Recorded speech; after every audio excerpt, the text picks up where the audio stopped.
बिस्मिल्लाहिर्रहमानिर्रहीम। अस्सलाम वालेकुम वरहमतुल्लाहि वबरकातुहू। नाज़रीन, आज का हमारा मौजू है कि दुआ की कबूलियत के असबाब कौन से हैं।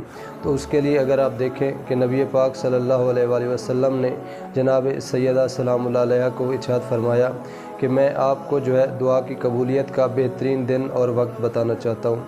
तो आप सल्लल्लाहु अलैहि वसल्लम ने फरमाया कि जब जुमे का दिन हो और सूरज यानी कि गरूब होने लगे, उसका आधा हिस्सा सामने नज़र आ रहा हो और आधा गरूब हो चुका हो, तो उस वक्त जो दुआ मांगी जाए वो बहुत ज़्यादा कबूलियत का वक्त होता है। इसके बाद मासूम फरमाते हैं कि अगर किसी हाथ में फ़िरोज़े या सुर्ख अकीक की अंगूठी हो, तो जब वो दुआ मांगता है और दुआ के लिए हाथ उठाता है तो खुदा उसकी दुआ यकीनन कबूल करता है।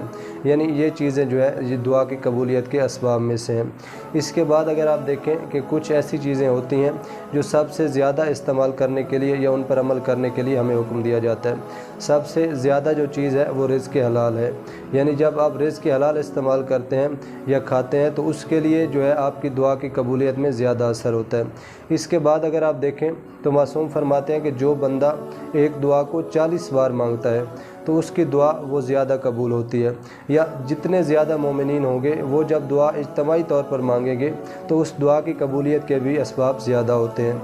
इसके बाद मासूम फरमाते हैं अगर 4 बंदे हैं और एक दुआ को 10-10 बार मांग लें या 40 बार जो है उसे मुकम्मल कर लें तो उसकी दुआ की कबूलियत के असबाब ज़्यादा हो जाते हैं। इसके बाद इंसान की ज़िंदगी में कुछ ऐसी दुआएं होती हैं जो कबूल नहीं होती। इसी तरह मासूम फरमाते हैं कि रोज़ क़यामत जब इंसान गुनाहों में जकड़ा होगा तो उसको एक निदा आएगी, यानी फ़रिश्ते जब उसको पकड़कर जहन्नम की तरफ ले जाएंगे तो एक निदा आएगी कि इसको रोका जाए। जब इंसान को रोका जाएगा तो उसको एक तोहफ़ा यानी मोती की सूरत में दिया जाएगा और बहुत चमकीला और चमकदार मोती होगा। वो जब बंदा पूछेगा कि मैंने ऐसा कौन सा अमल किया जिसके बदले मुझे ये दिया जा रहा है, तो फिर कहा जाएगा जो दुआएं तूने ज़िंदगी में मांगी थी वो कबूल नहीं हुई और उनके बदले में आज तुझे आखिरत में ये इनाम दिया जा रहा है। यानी फिर वो बंदा ख्वाहिश करेगा कि काश मेरी दुनिया में कोई दुआ और आखिरत में मुझे उसका अजर दिया जाता। यानी जो दुआएं कबूल नहीं होती तो उसके लिए भी अल्लाह तबारक व तआला ये बेहतर जानता है और करता है कि चूँकि वो हमारे लिए बेहतर नहीं होती। चूँकि कुछ ऐसी चीज़ें हम मांग रहे होते हैं जिनको हम नहीं देख रहे होते कि उनका मुस्तकबिल क्या होगा, मगर खुदा जानता है कि उसका मुस्तकबिल इस इंसान के लिए बेहतर है या बेहतर नहीं है। चूँकि खुदा जो है वो इंसान से या एक अपने बंदे से 70 माओ जितना प्यार करता है और फिर खुदा नहीं चाहता कि कोई ऐसी दुआ या कोई ऐसी चीज़ उस बंदे को, उस इंसान को या अपनी मखलूक को अता करे जो उसके लिए नुकसान का बायस हो। तो फिर हमें इस बात के ऊपर गौर करना चाहिए। और फिर अगर आप देखें कि दुआ के जो औकात हैं जब उनमें आप दुआ मांगेंगे, दूसरा कहा जाता है कि जब कोई बंदा बारिश हो रही हो, बारिश के दौरान जो दुआ मांगी जाती है वो भी कबूल हो जाती है।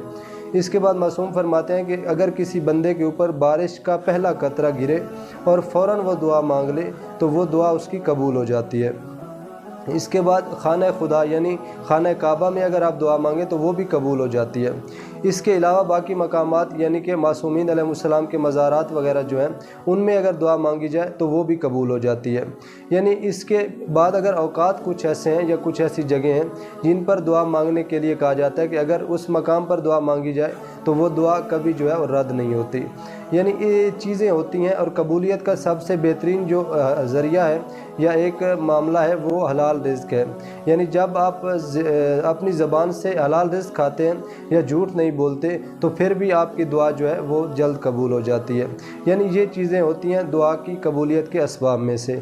अगर इसके अलावा अब आप देखें कि और कौन सी ऐसी चीज़ें हैं या और कौन से ऐसे मकामात हैं जब हम दुआ मांगते हैं या हमें दुआ मांगनी चाहिए, तो उसके लिए मासूम फरमाते हैं कि जब भी आप कोई नेकी कर रहे हो तो जब भी आप वो नेकी करते वक्त दुआ मांगेंगे या किसी गरीब की मदद करते वक्त दुआ मांगेंगे तो वो दुआ भी यकीनन कबूल हो जाती है।